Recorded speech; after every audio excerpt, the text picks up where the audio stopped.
Amigos de Biblia Libre, ¿cómo están? Mi nombre es Edgar Escobar. Bienvenidos al Noticiero de Biblia Libre, con las mejores y las peores noticias del mundo cristiano en la actualidad. Hoy es 16 de agosto de 2026 y estos son nuestros titulares.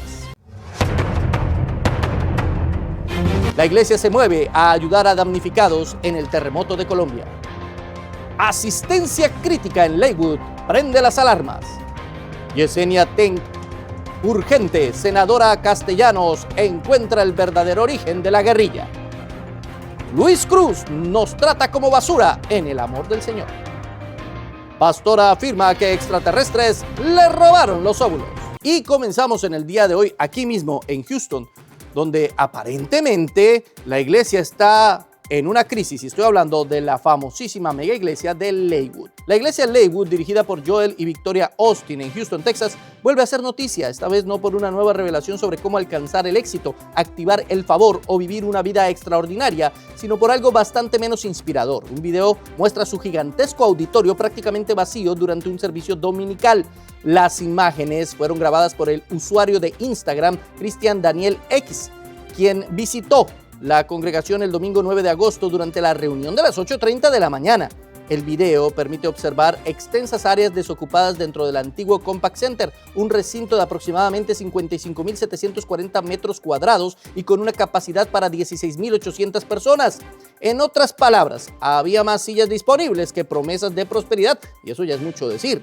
Lakewood afirma mantener una asistencia semanal cercana a los 45,000 asistentes, distribuidos en 4 reuniones. Los servicios dominicales, que son 2 en inglés, 1 en español y otro los miércoles. Sin embargo, el video generó preguntas entre quienes intentan hacer coincidir esa impresionante cifra con la reducida cantidad de asistentes visibles. Protestia hizo un cálculo bastante incómodo. Para alcanzar esa cifra, los 2 servicios dominicales en inglés tendrían que llenar prácticamente los 16.800 asientos cada uno. El servicio en español debería reunir alrededor de 10,000 personas y el miércoles tendría que sumar varios miles más. Tal vez todos llegaron al segundo servicio, tal vez estaban de vacaciones o quizás habían salido a buscar esa mejor vida que llevan tantos años escuchando desde la plataforma. Algunos usuarios atribuyeron la baja asistencia a la llamada caída de verano, un fenómeno frecuente en las congregaciones estadounidenses durante junio, julio y agosto. Sin embargo, otros cuestionaron la forma en la que Lakewood produce sus transmisiones. Según las críticas, las cámaras se concentran en las secciones ocupadas, mientras la iluminación tenue y unos planos cerrados ayudan a crear la impresión de un auditorio mucho más lleno.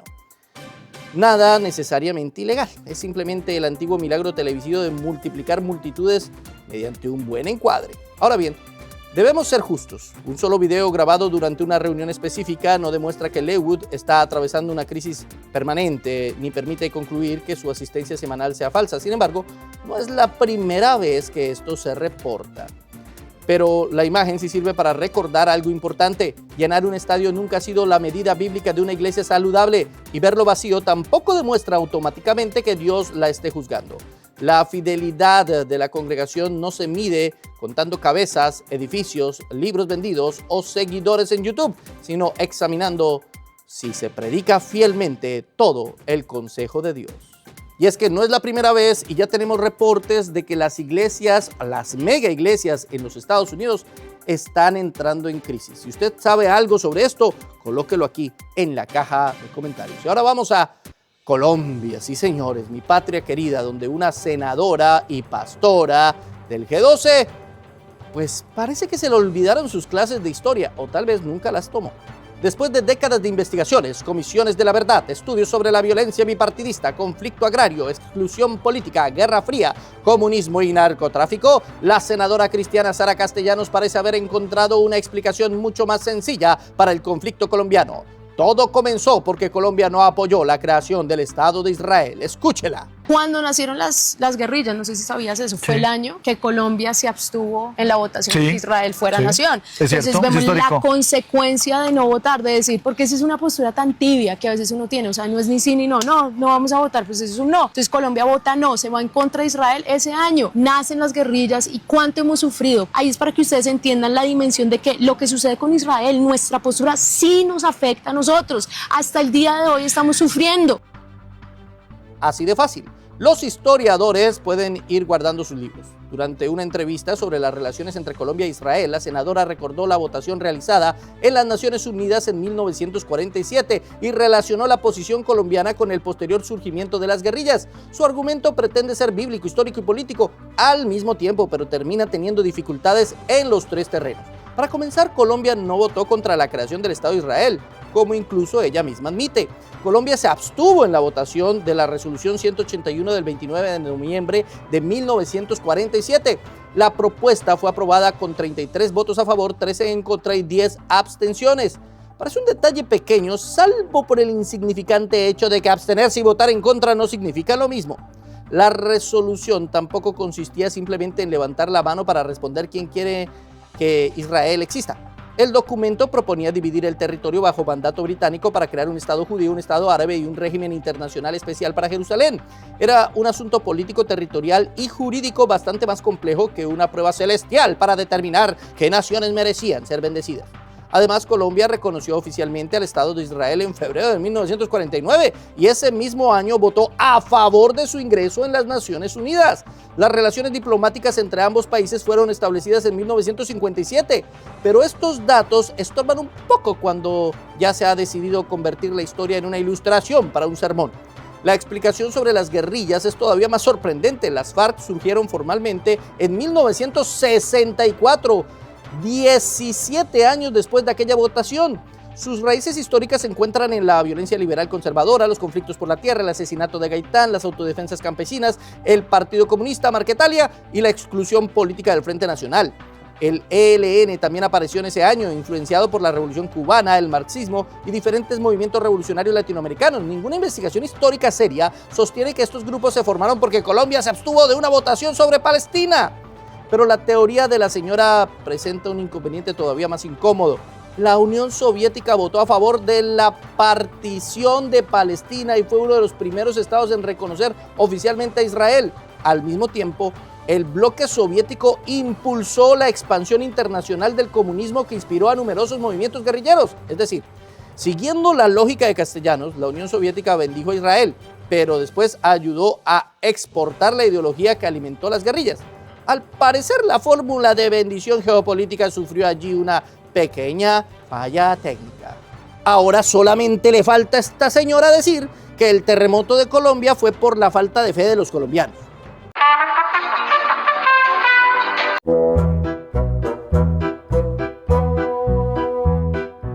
Ay, Dios mío, no puede ser, ay.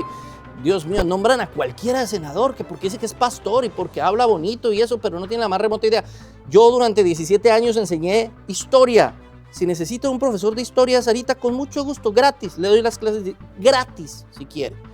La palabra de Dios dice, Proverbios 18:13, al que responde palabras antes de oír, le es fatuidad y oprobio. Hay que estudiar antes de opinar, Sara Castellanos. Vamos ahora con nuestro flash.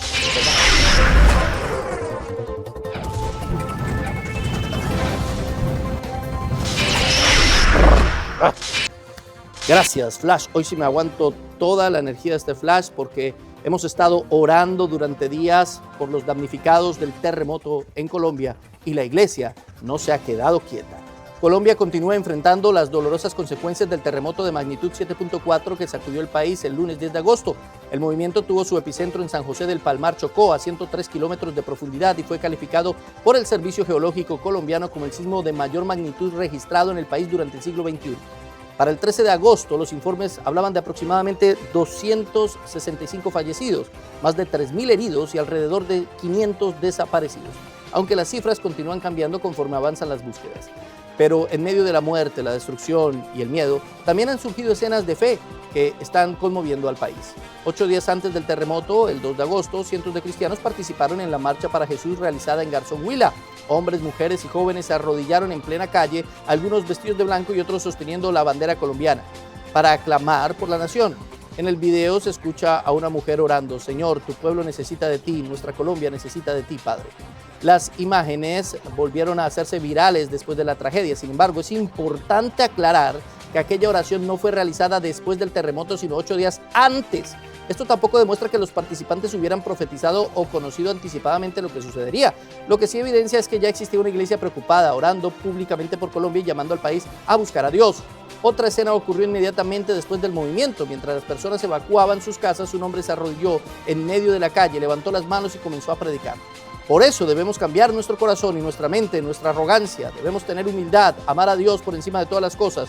No nos vamos a llevar nada de este mundo. Pero la respuesta cristiana no se ha quedado únicamente en palabras. Sedecol comenzó a localizar congregaciones afectadas y a evaluar las necesidades de las familias. World Vision activó su comité de emergencia. ADRA puso en marcha su respuesta humanitaria y Convoy of Hope comenzó a movilizar recursos para la atención inmediata y la recuperación a largo plazo. Otras organizaciones preparan agua potable, alimentos, kit de higiene y linternas solares para las comunidades que permanecen sin electricidad. Colombia necesita oración, pero también necesita manos dispuestas a servir entre los escombros. La iglesia tiene una oportunidad para demostrar que la fe verdadera no solamente se arrodilla para orar, también se levanta para ayudar. Y teniendo en cuenta esto, dejamos aquí la información de algunos lugares donde usted puede colaborar para los damnificados. Aquí en los Estados Unidos está Operation Blessing, Convoy of Hope, World Vision, Care USA, Direct Relief, Save the Children. También en cualquier país la Cruz Roja es un buen lugar donde usted puede enviar las ayudas. Y aquí dejo la dirección de la Cruz Roja Colombiana en Bogotá, por si alguien quiere también colaborar. Sabemos también que se están recaudando alimentos y otras cosas en el estadio El Campín. Han estado enviando desde el Campín también y han estado tomando ese lugar para recaudar lo que se necesita. Ayudemos, demos la mano a nuestros hermanos también allí en Colombia, en todas las zonas más afectadas. Nuestras condolencias a aquellos que perdieron familiares. Seguimos orando por ustedes. Seguiremos todo este tiempo orando, como no hemos parado de orar por Venezuela. La Biblia dice, Salmo 46:1, Dios es nuestro amparo y fortaleza, nuestro pronto auxilio en las tribulaciones. Por tanto, no temeremos, aunque la tierra sea removida y se traspasen los montes al corazón del mar. Y continuamos con las noticias después del tremendo escándalo de hace 2 semanas alrededor de Yesenia Ten. Pues ella parece más activa que nunca. Los recientes escándalos alrededor de la pastora dominicana Yesenia Ten han generado cuestionamientos sobre sus negocios, propiedades, artículos de lujo y la administración del ministerio Soplo de Vida. Sin embargo, hasta el momento la controversia no parece haber perjudicado seriamente la popularidad de la pastora. Por el contrario, la predicadora continúa recorriendo Estados Unidos con Levántate, una gira de impartición, activación y rompimiento, en la que aparentemente el primer rompimiento ocurre cuando el creyente abre su cartera. La gira comenzó el 7 de marzo en el Coliseo de Puerto Rico. El ministerio afirmó que aquella noche asistieron miles de personas y que más de 4,000 aceptaron a Cristo. La cifra fue publicada oficialmente por la propia organización, aunque no se presentó un informe independiente que permitiera comprobar cómo fueron contadas esas decisiones. Desde entonces, la gira ha incluido o anunciado presentaciones en Orlando, Boston, Grand Prairie, Phoenix, Portland, Seattle, Denver, Kansas City, Los Ángeles y Houston. También están programadas fechas en Miami y Nueva York para marzo de 2027. El pasado 8 de agosto estuvo en Phoenix y el próximo 21 estará en Portland, Oregon, lugar donde se reportan las entradas más costosas, que oscilan entre $115 y $178. Los eventos son promovidos por Cárdenas Marketing Network, una importante empresa de entretenimiento latino, y se realizan en teatros utilizados habitualmente para conciertos y producciones comerciales. Los boletos más económicos aparecen generalmente entre los $50 y los $120, mientras que algunas reventas superan los $150 e incluso los $300. Porque el evangelio es gratuito, pero la activación, el estacionamiento VIP y el asiento con buena visibilidad aparentemente pertenecen a otra dispensación. Sí, por más de que uno demuestra y por más de que hay muchas pruebas y cuestionamientos y no hay ninguna auditoría y todo sigue ahí en el aire, las personas son felices entregando su dinero. Bueno, cada cual es estafado como quiere, ¿no? ¿Cómo podemos decirlo también de esta Iglesia Salvadoreña Fraternidad Cristiana Emanuel, donde Luis Cruz es el pastor y que estuvo hablando de nosotros y dijo que éramos literalmente contenido basura? Escuchen. El pastor salvadoreño Luis Cruz, dirigente de la Fraternidad Cristiana Emanuel, decidió salir en defensa de figuras cuestionadas como Marcos Yaroide y Yesenia Ten, y para hacerlo recurrió a un argumento verdaderamente profundo, maduro y digno de varios años de seminario. Calificó a Biblia Libre como una página basura. Miremos el dramático momento. Me puse a ver una página, por ejemplo, y encontraba una primer página, si me la puedes poner en pantalla. Se llama Biblia Libre. Y todos, como automáticamente dice Biblia Libre, la seguimos. Nos atraen con un video de alabanzas cristianas, nos atraen con un video gancho, pero después nos están metiendo basura. Y todo el que critica a los siervos de Dios no viene de Dios. Al parecer, cuando faltan argumentos bíblicos, siempre queda disponible el contenedor de residuos. Según Lucho, Biblia Libre estaría atacando a los siervos de Dios, olvidando que todos tienen defectos. El problema es que nosotros nunca hemos afirmado que un verdadero ministro deba ser perfecto. Lo que denunciamos es otra cosa: doctrinas falsas, manipulación religiosa, ostentación, falta de transparencia y personas que se presentan como siervos de Dios mientras convierten el púlpito en plataforma comercial. Pedro tuvo defectos, Pablo reconoció sus debilidades y David pecó gravemente, pero ninguno respondió a la corrección diciendo: no me critiquen porque soy siervo de Dios. David confesó: pequé contra Jehová. Pedro recibió la reprensión pública de Pablo y los bereanos examinaron incluso la enseñanza apostólica. En la Biblia, ser ministro nunca convirtió a nadie en una especie de vaca sagrada con micrófono. Resulta llamativo que Lucho publicara su respuesta después de que Biblia Libre analizara una de sus predicaciones y señalara que había ocultado ese mismo video. En lugar de explicar los textos, corregir posibles errores o demostrar mediante las escrituras que nuestro análisis era equivocado, optó por la conocida táctica ministerial de alta profundidad exegética: llamar basura al medio que hizo las preguntas. Luis Cruz no es ajeno al mundo empresarial, ha promovido la Red Internacional de Empresarios de Fe y ha impartido conferencias con títulos como Código de Éxito que levantan empresarios sanos y alineados al Espíritu Santo. Todo perfectamente legítimo como actividad comercial, pero bastante revelador para entender una predicación donde el éxito, la prosperidad y el crecimiento ocupan frecuentemente el centro. Su congregación, Fraternidad Cristiana Emanuel, se fundó en 2014 y ya reportaba más de 1.500 miembros en 2022, un crecimiento particularmente rápido. Sus seguidores la presentan como una de las iglesias de moda en El Salvador. Esto es interesante al analizar que casi ninguno de sus miembros comenzó su vida cristiana en esa iglesia, sino que salieron de otros lugares atraídos por el discurso emergente de Lucho. Cruz puede interpretar ese crecimiento como prueba indiscutible de aprobación divina. Sin embargo, también crecen las sectas, los casinos y las cuentas de TikTok, y no por eso debemos incluirlos en el libro de los Hechos. Luis Cruz puede llamarnos página basura. Nosotros seguiremos abriendo la Biblia, porque entre su opinión sobre Biblia Libre y lo que enseña la palabra de Dios, la elección no es demasiado complicada. Y si denunciar el error convierte nuestro contenido en basura, entonces habrá que recordar que en tiempos de tanta prosperidad religiosa, alguien tiene que sacar la verdadera basura. Sí, señores, con todo respeto, recibimos su crítica, está muy bien, critíquenos todo lo que quieran, no somos víctimas, no nos estamos victimizando para nada. Recibimos, escuchamos y argumentamos alrededor de su crítica. Está en todo el derecho y es válido que nos juzgue y nos critique. ¿No les parece contradictorio? Vamos ahora a nuestro Rincón Chiflado.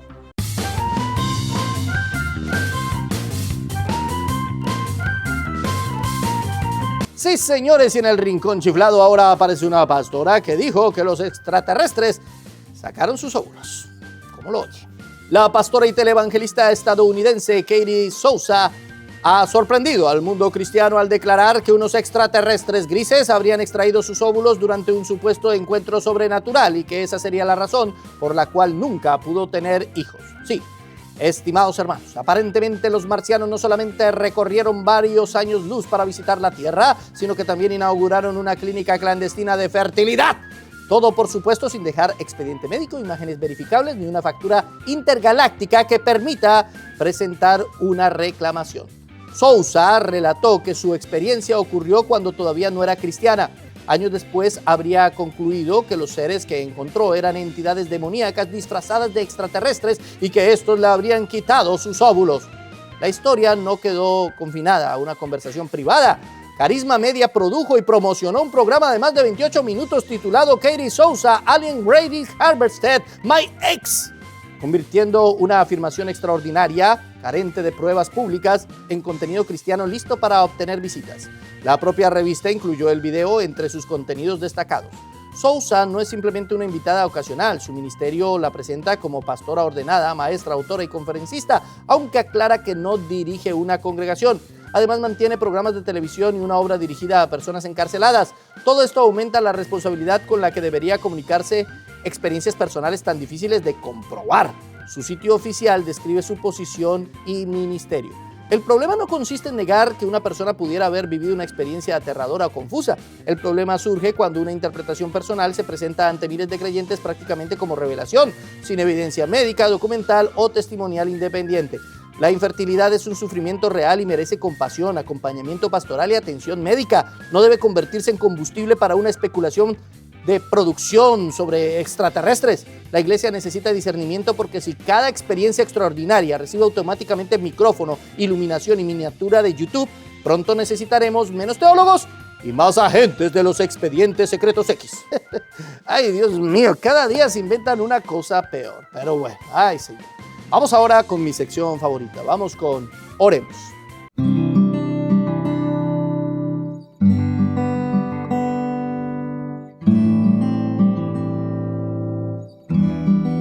Oremos por todas las víctimas del terremoto en Colombia para que Dios tenga misericordia y el país vuelva su mirada a Cristo.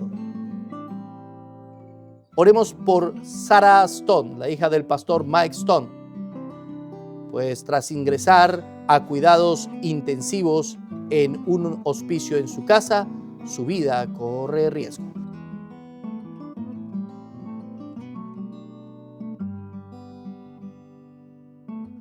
Oremos por el pastor Phil Johnson, director de Grace to You, quien informó sobre la reaparición de su cáncer. Oremos, mis hermanos. Tenemos que volvernos al Señor en oración y comunión con Cristo. Oremos.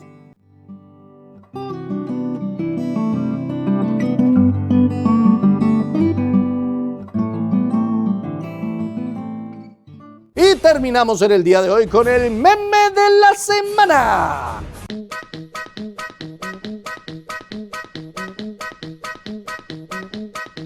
Yo no encuentro lógica en su falla, realmente. ¿Pero qué opina usted?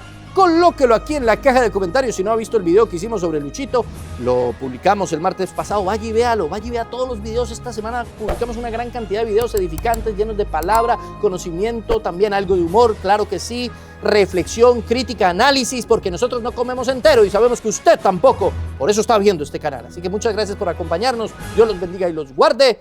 Y seguimos aquí en el noticiero de Biblia Libre.